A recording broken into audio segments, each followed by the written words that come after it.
Today's WNEM TV5 Evening Extra is brought to you by the Law Office of Carol Thomas.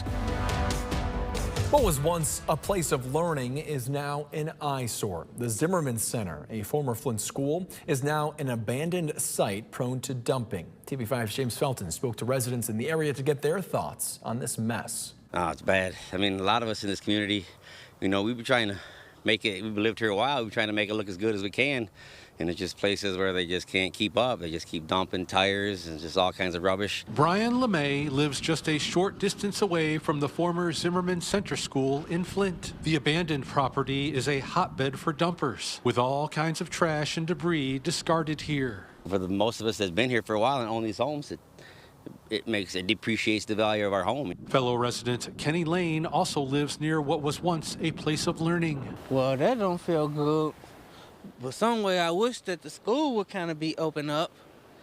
But I don't know, but the trash don't look kind of good. Just, you know, just being a resident and they just dumping. You see the way the trash was looking over there. As you can imagine, Lane would like to see something done about this mess. It will feel very good if we could have a clean environment. A passerby told us off camera that there used to be a big dumpster here. People would drop off trash and the dumpster would be emptied. They say that dumpster is gone now, but the same can't be said for the trash. We should organize some kind of a community effort to try to clean it up. James Felton, WNEM, TV5. A spokesperson for the city of Flint tells us the property is owned by Flint Community Schools. We reached out to the superintendent for comment. We're still waiting to hear back. The Flint community invited to come share a meal with neighbors for the first ever Sunday supper at the North Flint Food Market. The community-owned grocery store is providing an affordable dinner option without the stress of cooking. This week's menu features classic favorites such as fried chicken, meatloaf, signature sides, and more. In addition to full dinner plates available for purchase, guests can also enjoy pop for $1 per can and half-price desserts. The North Flint Food Market on Clio Road opens at 8 in the morning. The Sunday supper is available while supplies last. Parents and students in Genesee County, there is still time to sign up to learn more about how to pay for college education. The Genesee County Career and College Access Network is hosting a FAFSA workshop this Monday. High school seniors and their parents can meet with college financial aid reps to get help applying for the free application for federal student aid. The workshop is at the Genesee Intermediate School District on West Maple Avenue from 5:30 to 7:30. To register, just head to the hot link section of WNEM.com. A citywide meeting in Saginaw next week to discuss the future of the water tower. Leaders will meet Wednesday at the water treatment plant. There you can hear updates on the water tower project and discuss the past, present, and future for the treatment plant. The meeting will also allow you to go on a brief tour of the filter gallery inside the plant. Wednesday's meeting starts at 5:30 at the facility on Ezra Russ Drive. And temperatures around mid-Michigan tonight have come down from the 50s in many areas earlier today. They are in the lower to middle 30s north and middle to upper 30s to the south. Even Lapeer still at 41, but those temps won't be lasting much longer as we cool back down into the 30s this weekend. Our temperatures tonight roughly about 5 to 15 degrees cooler than they were at this time yesterday. If you're headed out for any Friday night plans anytime soon, plan on the wind chills being in the 20s and low 30s, so cooler than our actual temperatures as the winds have picked up quite a bit today. But thankfully, they are on the downturn tonight, anywhere between about 5 and 15 miles per hour. They are coming out of the northwesterly direction. If we look outside, we can see downtown Saginaw is drying out. So the wind did do at least a positive thing today and helped us dry out some of our roads. But just know that any roads that remain wet later on tonight could be a little bit slippery as we start the weekend. Your radar is dry this evening. Your sky tracker not really showing much around the Great Lakes region. Your forecast as we go through the rest of the night shows dry conditions for the next 12 hours before eventually we start to see the snow return towards lunchtime tomorrow. That forecast coming up in a little bit. Thank you, Chris. 3 people are under arrest for a shooting in Bay City that left an Essexville man fighting for his life. And tonight, investigators tell TV5 all 3 are the sons of that man, Shane Gonko. The shooting happened Wednesday night on the 1000 block of Center Avenue. That's where they found Gonko laying on the ground from a gunshot wound. Earlier today, Bay City Public Safety says a 21-year-old, a 19-year-old man, as well as a 15-year-old boy are in police custody, confirming all 3 are Gonko's sons. Gonko remains hospitalized in critical condition. The case is now with the Bay County Prosecutor's Office. Stay with TV5 for more updates. Midland County Central Dispatch is accepting applications for a new 911 director as its current director is set to retire. The position oversees aspects of 911 operations, including emergency communications, personnel, budgeting, and mission-critical public safety technology. The application period is open through January 26th. To learn more about the position or to apply, head to the Friday Hot Link section on WNEM.com. Tomorrow, Indivisible Central Michigan will be protesting the recent ICE-related shooting. Saturday's protests will be from 11 to 1 on the corner of Mission and Broadway in Mount Pleasant. Organizers are inviting people to join them on the protest line. Across Michigan, Attorney General Dana Nessel is requesting a rehearing on DTE's data center special contracts. The petition was filed to the Michigan Public Service Commission after the utility company was given approval without a hearing to service a 1.4 gigawatt hyperscale AI data center in Washtenaw County. The AG's office says the commission conditionally approved those contracts last month while denying a request to hold a formal case. In the request, Nessel challenges the statutory authority of the commission to approve these special contracts without a hearing. Nessel says the hearing will provide a review of the heavily redacted special contracts, verify DTE's claims of affordability benefits to its ratepayers, and cause no increase in electric rates. A man from the Dominican Republic living in Michigan pleaded guilty to illegally voting in the 2020 election. The Department of Justice says Jose Vasquez Rosa pleaded to 3 counts, including illegal voting by aliens. In 2016, the DOJ says he was illegally living in Michigan and assumed the identity of a Puerto Rican man. Using this fraudulent identity, he applied for a Michigan's driver's license and at the same time was registered to vote. The DOJ says he voted in person in 2018 and again by absentee ballot in 2020.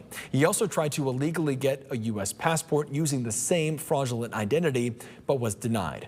Vasquez Rosa faces a maximum penalty of 10 years in prison. Schools in Marquette and Alger County have declined state safety grant funding, citing new language in the state budget.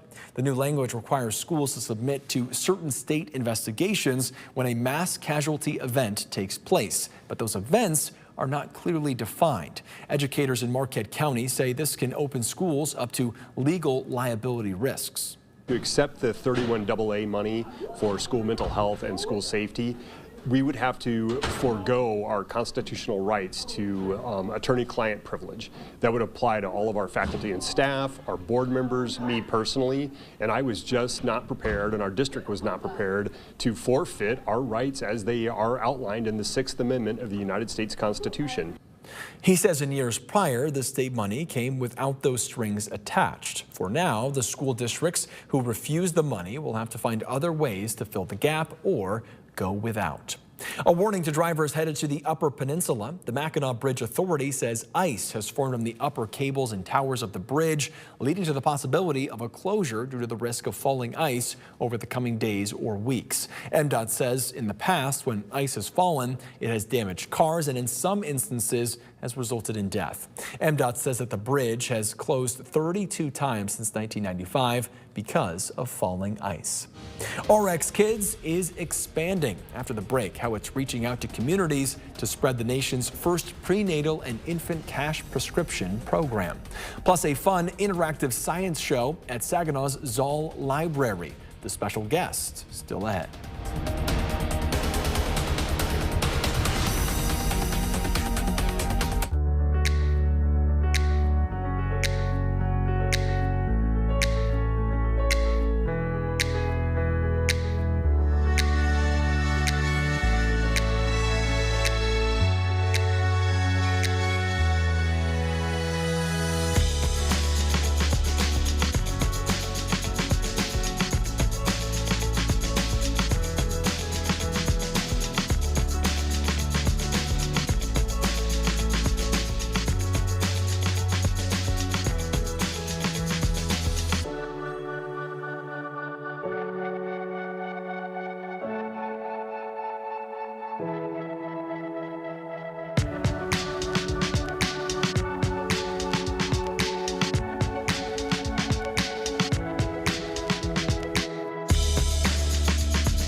with coverage you can count on. This is WNEM. A disturbing discovery in a southwest Flint neighborhood. Dead dogs dumped by the side of the road. Residents of the neighborhood reached out to TV5. James Felton spoke to the couple who made the discovery and was there when help arrived. Pretty sad, honestly. Flint resident Zeb Molina Polibo said he and his girlfriend were walking their dog Thursday when they discovered dead pit bulls here on the side of the street at the intersection of Camden and Ossington Avenue. I was trying to be nice and let him be adventurous and go through all, he likes the sticks and the rocks and he likes being adventurous. And then I noticed that and started freaking out. Today, we saw a dead brown pit bull in this black bag. I lost sleep over it. Animals don't have a voice, and just to see that, these animals obviously, had the worst life. They're in a bag, sitting here in a ditch. That's Seb's girlfriend, Natalie Amaro. She called Genesee County Animal Control about the finding that has upset neighborhood residents like Cherish Baker. I have a dog at home myself, so that's very traumatizing. They could have at least dug a hole and put them in the ground. I just feel like that's animal cruelty just to leave a dead dog out here like that. Moments after our interviews, animal control officers showed up to remove the dead dog. I'm going to take it back to the station. We're going to microchip it, see if it's been microchipped, if we can find a possible owner for closure on their animal. Animal Control Director Jay Parker says based on the dog's condition, it appears he wasn't involved in dog fighting and was dead before being placed in the garbage bag. Parker tells us it will be difficult to find whoever left the dog here. The only thing we can hope for is possibility of looking around at cameras, anything like that might have caught this action. But that's, again, hard to say because this is a very open area. Animal control officers did not find any other dead dogs. For his part, Molina Polibo wants people to remember dogs are not trash. It's just sad because he didn't get no respect, He definitely deserved a burial. I know somebody somewhere loved him. James Felton, WNEM, TV5. If anyone has information, they can contact Genesee County Animal Control. New at 6, the owner of the Bad Axe Theater is charged on accusations of sexually assaulting a teenager. The Huron County prosecutor says Mark Rolfe is accused of assaulting the teen between 2006 and 2008. The teen worked at the theater, and one of the assaults is claimed to have happened at the theater. If Rolfe is found guilty, he could face up to life in prison and electronic monitoring. A look outside tonight at downtown Flint. The vehicle city lit up nicely on this Friday evening. Everything looks like it's dried out from any rain that we picked up. A lot of rain in some areas last night and some pretty loud thunder, but things have improved greatly as we've gone throughout this afternoon as far as the dryness. It's just the fact that our temperatures have also dropped, which has been the trade-off. And those temperatures are dropping ahead of our next chance for snow. Saturday and Sunday arrives around noon on Saturday, if not just slightly earlier. A brief round of freezing drizzle is possible for at least some parts of mid-Michigan at the beginning, so don't be surprised if you see that. But I think that is more of a here and there thing. Your winter weather advisories are just for the top row of our counties: Roscommon, Ogama, and Iosco. Those go into effect 10 o'clock tomorrow morning and last until 10 o'clock on Sunday morning, so roughly about a 24-hour period. I think this speaks to the snowfall potential around the area, that it's primarily just these northern zones and areas to our west that are included in that advisory. I think this is a pretty easy snowfall to get through for most of us, or I should say standard snowfall for us to get through, but we'll of course let you know if anything changes before we get underway tomorrow. We still have roughly about 12 hours of data to get through before eventually we start seeing the final picture here. Your first alert, pinpoint Doppler radar shows dry conditions tonight. Sky Tracker doesn't show much of anything around the region. The rain from earlier today is now history, and the wind is starting to come down as well. Your TV5 first alert hour-by-hour forecast shows anyone who manages to break up the clouds tonight, which I don't think is many areas, will see those fill back in with cloud cover overnight. Temperatures will likely drop off to the 20s as we start the day tomorrow, and then once we get closer to lunchtime, you see the snowfall move back in. Our western counties first, and then it gradually overspreads the rest of the region as the afternoon goes on. You'll also notice as we get further into the evening that the snow is pretty widespread through about dinner time, but then an area of dry air or a dry slot moves in, which will shut down snow for at least a time. So we are keeping tabs on how this evolves as we go through the evening hours on Saturday. We did adjust some of our snowfall totals because of this dry slot that's moving through. However, we do expect snow to at least circle back around once to add just a little bit more before it comes to an end. So even though it may stop in some areas briefly Saturday night, know that it's possible that we get a little bit more before Sunday is over. Snowfall potential, not a huge change from our map earlier today, but with that dry slot moving in, we've lowered the floor in this area just a bit to 2 to 5 instead of 3 to 5. And we've also added a little bit of a higher zone in northern Huron County just for the potential of any heavier snow showers off the lake. Generally speaking, still about 1 to 3 inches south of US 10. And that's your forecast as we go into Friday night. Your forecast for the next 7 days shows temperatures will be in the 30s as we head towards early next week, but then a return to the January 20s by the end of next week.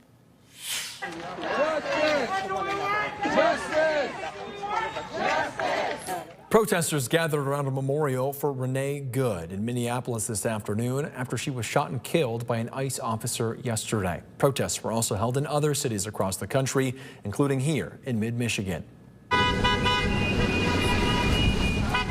Some people in Saginaw gathered to voice their opinions on what happened in Minnesota. TV5's Meredith St. Henry was there and explains what they hope comes of their protest. About 50 people came out in front of the Saginaw County Courthouse to protest against ICE. We want ICE off of our streets. We feel that they're not trained and that the death of the poor woman in Minnesota was something that didn't have to happen. Like a lot of people, we can't sleep. We're sick to our stomach. It didn't have to happen. The protest was put on by Fight for Democracy Mid-Michigan. This is a, all of a sudden one that we do. Sometimes we have to for certain issues, but we do 3 or 4 protests a month in Saginaw County. We've been doing it for a year. Protesters lined the sidewalk chanting, "For real leaders! Vote for real leaders!" It's important because this isn't the country we lived in. I'm 69 years old and I've never seen this in this country. And many protesters were holding signs. Well, it's the person who was murdered in Minnesota. She needs to be remembered because it's going to be glossed over. The protesters hope the rally will bring visibility and awareness. You know, we get a lot of people out here who are responsive and happy that we're here. And I feel like, you know, sometimes, like I said, the only thing you can do is be visible, and perhaps we'll change even one person's idea. And make good choices for yourself. You know, research for yourself and make good choices for yourself. You know, instead of hearing what the top person says and believing it, you know, you gotta think for yourself. The organizer of this event plans on holding a protest in Baldwin, Michigan in front of an ICE detention center in February. In Saginaw, Meredith St. Henry, TV5 News. A protest over the shootings organized by Indivisible Central Michigan is planned tomorrow in Mount Pleasant at the corner of Mission and Broadway streets from 11 to 1. More local news. Communities are encouraged to apply for RX Kids. The program is launching open applications to bring the support to moms and babies following a bipartisan state investment. RX Kids, the nation's first community-wide prenatal and infant cash prescription program, provides $1,500 during pregnancy and $500 per month for the first 6 months of their child's life. The state budget made a historic $250 million investment to expand RX Kids across the state over the next 3 years. Cities, health departments, or nonprofits willing to serve as the RX Kids community champions must apply by February 14th. You can do so through the hot link section of WNEM.com. Tomorrow, families can join in on a magical science experience. Dr. Slime is coming to Saginaw's Zoll Library for a fun science show. The interactive science presentation gives kids a fun chance to learn with a fun way of activities on chemistry, physics, and more. Dr. Slime will be at the Zoll Library on North Center Road tomorrow at 2. Children under 7 will need an adult helper.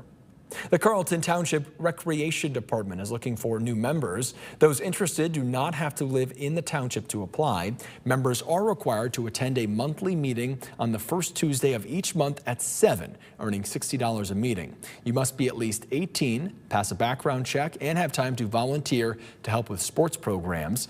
You can apply in the hot link section on WNEM.com.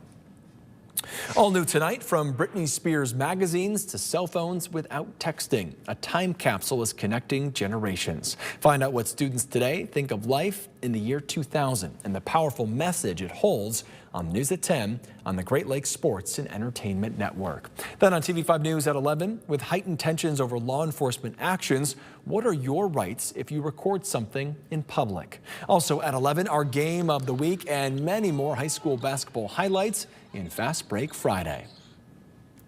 All right, your 7-day shows. We've got 30s right through the start of early next week. We've got 20s returning by Thursday and Friday. The weekend snow primarily starts around the afternoon for many of us Saturday.